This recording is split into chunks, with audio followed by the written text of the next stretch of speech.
So the heart of the gospel is God's heart and his motive of why he gave his son's life for you.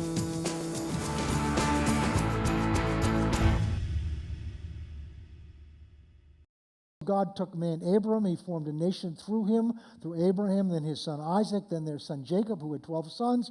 And then at a time when God knew ahead of time there was going to be a famine, God sent one of those 12 sons, Joseph, and it's a long story, it's in Genesis, into Egypt. And as a result of his obedience, Joseph becomes the prime minister of Egypt, the most ungodly nation on the face of the earth. But God puts him in that position to take care of God's own people, because when the famine comes, Joseph has already prepared provision for that nation and therefore for his own people. And this is God taking care of his people. And God brings them down into Egypt. They overstay their need to be there. They're there 430 years. And they finally end up as slaves to the Egyptian Pharaoh, and then they cry out for deliverance, and God has a deliverer already prepared. Moses gets him out of Egypt, trains him, and then sends him back into Egypt to bring God's people out. Now, Egypt represents in the Bible to us the world. It's what you and I were part of, and we've been brought out of that world as we've come to Christ. And God's people, then, when they called out for deliverance, God delivers them out of Egypt by 10 miraculous demonstrations by which Pharaoh finally lets the people go. We watched last week that they came out. They've come to the Red Sea. God has Moses part the Red Sea. I'm not going to go back over that because we'll end up sidetracked again this morning, but it was good. And then God parts the Red Sea, or actually has Moses part the Red Sea. They walk across on dry land, about 2 to 3 million people. They get on the other shore, and now Pharaoh's chariots, 600 chariots, come storming in after them because Pharaoh changed his mind, and God lets the sea come in and swallow up. So in one day, they have watched this sea part, walk through, watching. They've seen all these things. That's my whole point. They've heard these things. They get to the other side, and they see their enemy swallowed up as this water now comes back over and destroys their enemy. They go 3 days into the wilderness. Their canteens get dry. They go to a brook to drink water out of it, and the water's bitter. And they begin to cry out right away, "Why did you bring us out here to die?" Having seen all that. They didn't get the message of who God is and what God would do, because all they're doing is looking at their natural needs. They're not recognizing the God that's been taking care of them. All they're seeing is the results of what he's doing and not who it is. Oh, this is so good. Because this is why it's so important to learn to be thankful. Because when you learn to be thankful, you're acknowledging the things that you have and what God's done for you, but you're acknowledging he's the one that did it. So instead of just taking these things for granted, or worse than that, assuming you did it, you're recognizing that he's behind all of this. So it keeps us in touch with who's really doing this, so that when you find yourself in a crisis, you know he's already there because he's faithfully brought you through. So important to learn to have an attitude of thankfulness. It's something that's not easy at first. You have to learn to practice. I just get up and I just start thanking God in the morning. Thank you, got me through the night. Thank you. I had a nice sleep. Thank you. Thank you, I woke up this morning. Thank you for how you got me through. Yeah, I go over even little things. Thank you, Lord, that when I wasn't quite paying attention and that car was in front of me, that I didn't hit it. Because my wife yelled and the angel stopped me from hitting it. I had 2 angels helping me. I got distracted by something. Well, we won't go there. And then what we saw last week is God gets them out in the wilderness, and they're out in the wilderness because he's trying to take them. He wants to take them to a land of blessing because he has a purpose for their being there, which is, first of all, to take care of them, but also there's a purpose, there's a witness for them to be there. And we saw that in Exodus 23, as they're going through this exercise over the brook, because God has Moses touch the brook and it turns into sweet water, good water. And so God tells them, he says, I'm taking you to a land that's a blessing. It's flowing with milk and honey. Everything you need is going to there. It's a prosperous land. And I'm taking you there. That's your destiny. But right now it's inhabited by a bunch of ites. Hivites, Perizzites, termites, all those other ites that are in there. And God says, I will drive them out before you. But I'm not going to do it all at once. I'm going to do it one at a time, and it's going to take about a year, because if I drive them all out now, then the wild beasts will come in and they'll devour everything. So even the way I'm getting rid of your enemy is to take care of you. And then we saw in the next chapter, they agreed to all of this. They stood and had a covenant ceremony. So it's not like they didn't know this. That's the point. It's not like they never heard that there were ites in that land they were going to. It's not like God didn't tell them who was there, and God told them what he was going to do, and they acknowledged it and agreed to all that God said. And that's where we ended up last time. Now we're going to pick up in Numbers, chapter 13. We're about a year. Oh, by the way, in the meantime, at 3 months, God takes them down into the southern part of this peninsula, and God calls them around the base of Mount Sinai, and God comes down on top of the mountain and appears to them in a form, not all of his glory. And they run away and say, this is too much for us to see. Moses, you go talk to God, and then come tell us what he says, and we'll do what he says. Well, they didn't. I believe they intended that, but they didn't. See, God wanted them to come to the base of that mountain. Well, I don't want to go there because I'll get sidetracked again. Okay, so what we're now is that was about 3 months into this. Now we're a year. By the way, in the meantime, every morning when they get up, a dew falls down because they're out in the wilderness. In wilderness, there is not a bunch of trees and forests. It's hard, hot, rough, sharp rocks and sand and dirt. And there's very little water. There's no Walmart, there's no, Shaw's, there's no, 7-Eleven. There's no place you can go to get food. Every once in a while there may be an oasis out there. So what does God do? Every morning, dew falls out of heaven. And they go out and they're told to gather it up, and they can knead it, and it forms a dough which they can bake. And they call it manna, which in Hebrew means, what is this stuff? And God tells them, you can only do this, collect enough for today. Not 2 days' worth, because if you collect more than 1 day, it's going to rot. Except on the 6th day, because the next day is the Sabbath and they can't go collect, you can collect 2 days. And God was training them. We may get there today. In Deuteronomy 8, he says, I was teaching them that man does not live by bread alone, but by every word that proceeds from the mouth. God was training them to trust him, take him at his word. He was training them every day to trust him for the next day. And they didn't learn the lesson. That's what we're going to learn from this. It's very important we go through this, because what we're going to see at the end of this story is this is in here for our benefit so that we can learn something so we don't make the same mistake. All right? You with me?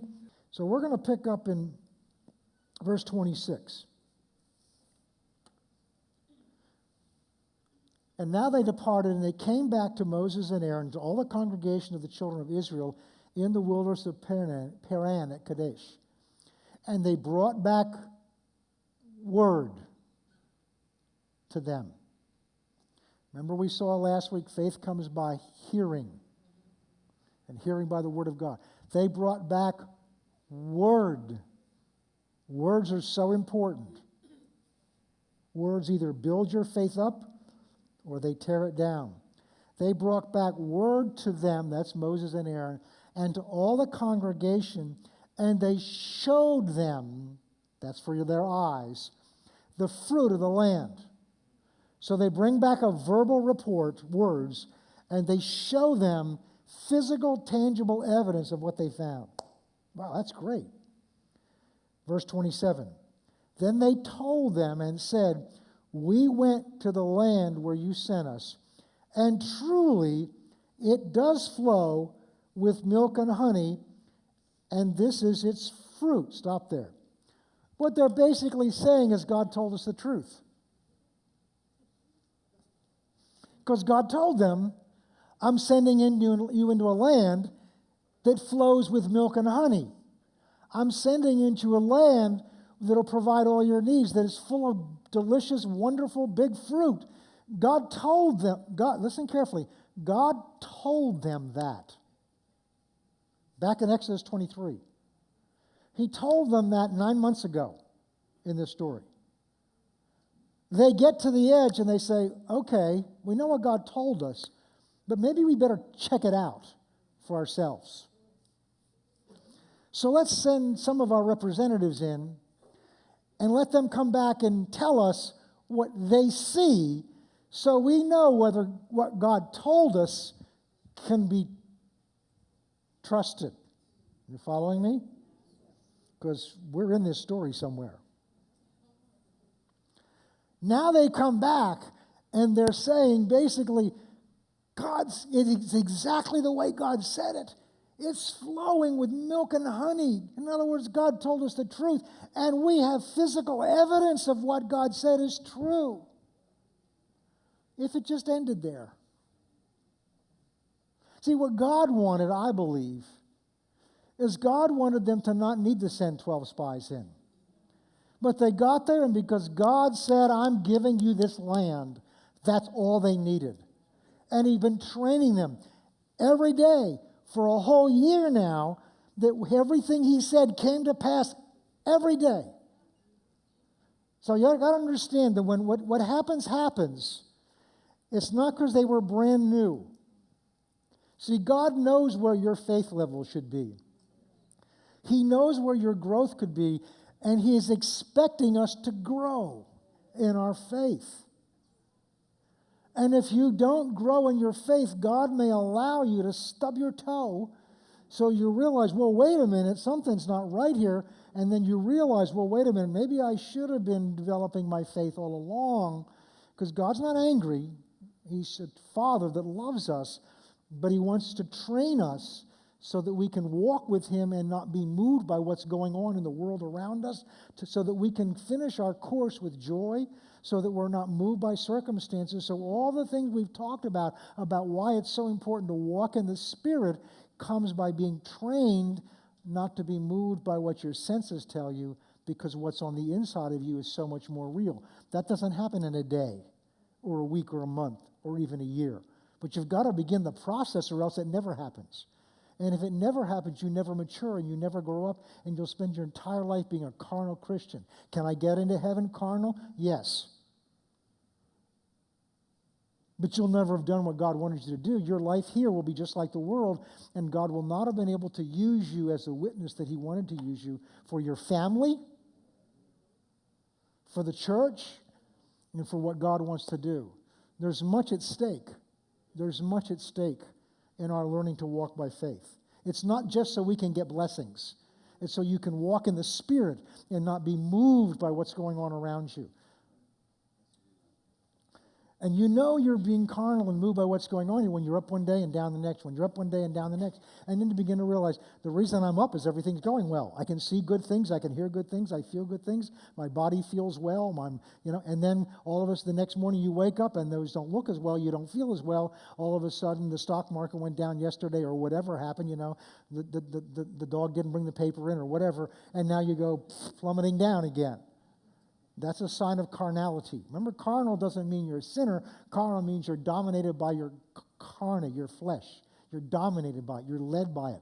You decide what's right and wrong and what's true about the world around you by what your senses tell you, and that's what they're doing here. So they brought back a report that essentially says, God told us the truth. He didn't lie to us. Okay? But look at this. This is the problem when you're going by your senses. Verse 28. Nevertheless means in spite of what we just said, something else is true. Nevertheless, the people who dwell in the land are strong. The cities are fortified and very large. Moreover, we saw. Remember we just read 2 Corinthians. We don't look at the things that are seen, but the things that are not seen. Look means pay attention, rely on, focus on. God spoke to them. His promise that yes, I'm taking you into a land, and yes, there are people who dwell in that land, and yes, they're strong, and yes, the cities are fortified, and yes, they're very large, and yes, the descendants of Anak are there. But I will move them out. I will remove their defense from them. I will destroy them and move them out one by one. That's what God said. But they go by what they saw, not by what God said. We saw the descendants of Anak. Anak were believed to be like giant men, 7 feet tall and larger. They were big, strong warrior men. Verse 29. And the Amalekites dwell there, in the land of the south, and the Hittites and the Jebusites and the Amorites dwell in the mountains, and the Canaanites dwell by the sea. We read last week, God told them that. This shouldn't have been some shock.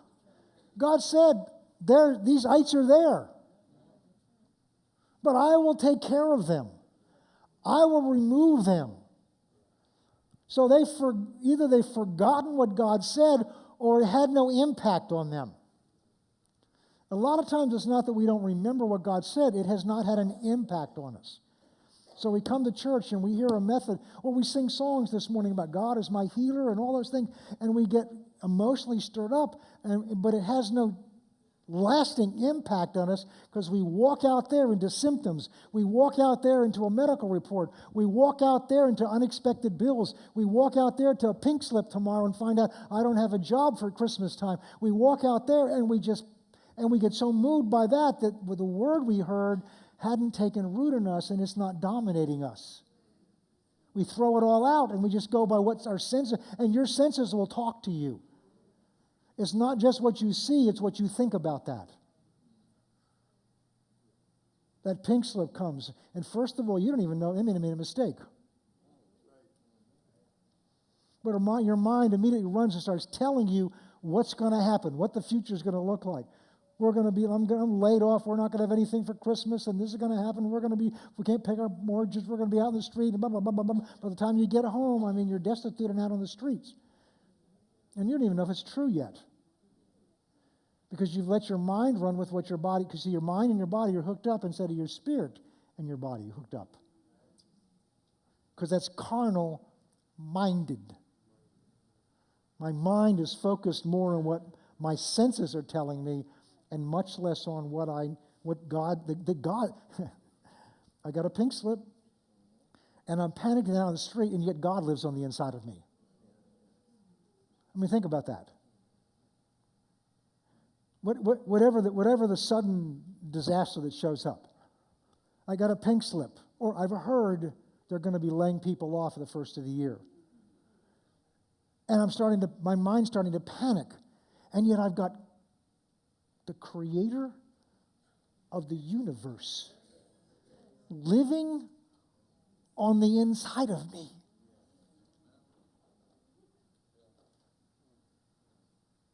Or you get an unexpected doctor's report, the way I did this year. And I shared with you, when I walked out of that doctor's office with my mind trying to seize up, I heard and hear God speak to me. And that settled me down and comforted me that God was in this with me and directing me. Now remember, they'd seen God deliver them from Pharaoh. They'd seen and heard the chariots destroyed. They'd seen the wall of water. They had seen God turn bitter water into sweet. They've seen every day and tasted every day God's supernatural food that fell out of heaven. They'd seen God defeat their enemies because they ran into some enemies in the course of this year. At some point, God's expecting them to learn to trust Him just because He said so. Numbers 14, just go right on down. And this is their response. So the congregation lifted up their voices and cried, and the people wept that night. And all the children of Israel, look at this, they complained against Moses and complained against their leaders. The whole congregation said to them, if only we had died in the land of Egypt, or if we died in this wilderness. If only we had died in the land of Egypt. If only you'd left us alone. Wait a minute, who was the one that asked to get out?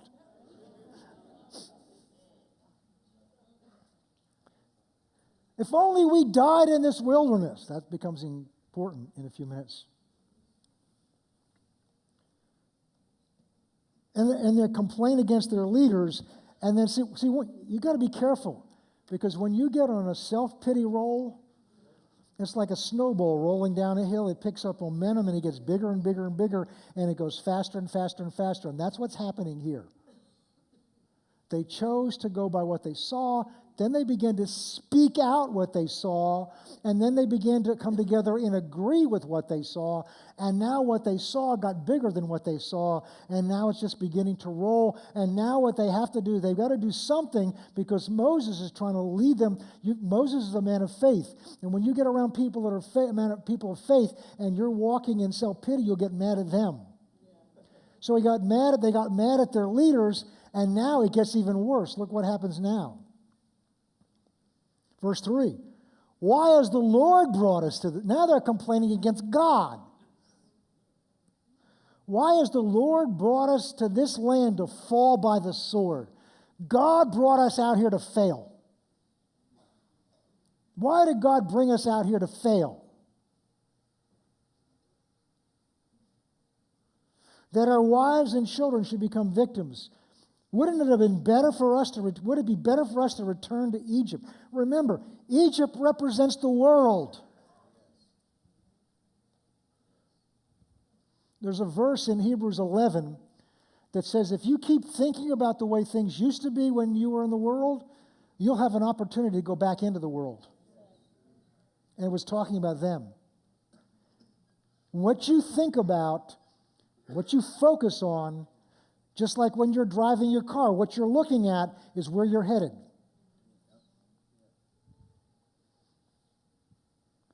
So when we start feeling sorry for ourselves, when you start going by your senses, you will eventually start feeling sorry for yourself.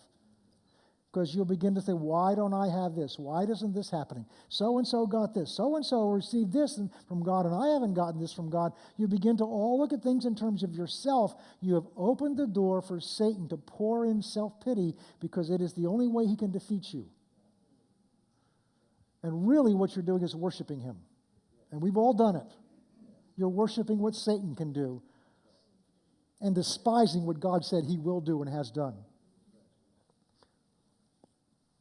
So now they're complaining about God. And now that's so bad, they want to go back into Egypt. Look at what the leaders did. These are godly leaders. Moses and Aaron fell on their faces before all the assembly of the children of God. Why? They're interceding for them because they have no idea what they've just said. They're blaming God for what they're afraid of.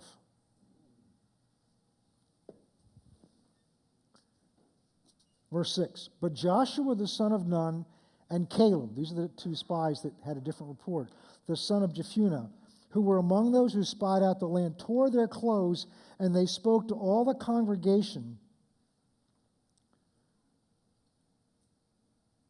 of Israel, saying, the land we passed through to spy out is an exceedingly good land. And if the Lord delights in us, then he will bring us into this land and give it to us, a land which flows with milk and honey. Only do not rebel against the Lord. So he's calling their unbelief rebelling against God. He's calling their unbelief at this point.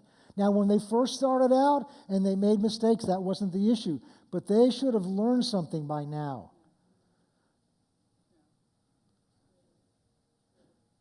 Faith is not an emotion. Faith is not a state of mind. This is one of the things the Lord taught me through this journey I've come through this year. Faith is an act of your will. It's a choice of what you're going to believe. It's a choice of who you're going to believe. And they chose to believe what they saw and what their senses saw instead of what God said. And now look, they're there's a momentum building to go back into the world. To go back into the world. Hebrews chapter 6 has a warning about not progressing with God. See, if you just come to church on Sunday and that's your relationship with God, God will love you. And I believe you can get into heaven if you really are saved. But the question is, what are you doing the rest of your life? Where's your heart's commitment? If this is just something you do Sunday morning, then you're going to be tempted to go back into the world. Because that's what's dominating your senses. I'm getting ahead of myself. But whatever you fill your senses up, whatever you feed yourself with, not just physically, but fill yourself with mentally and emotionally, will determine the direction that you head. We're going to see that this is in here for our benefit. They had a destiny, a call of God, a purpose, and they don't make it because they did not learn to walk by faith. They were carnal.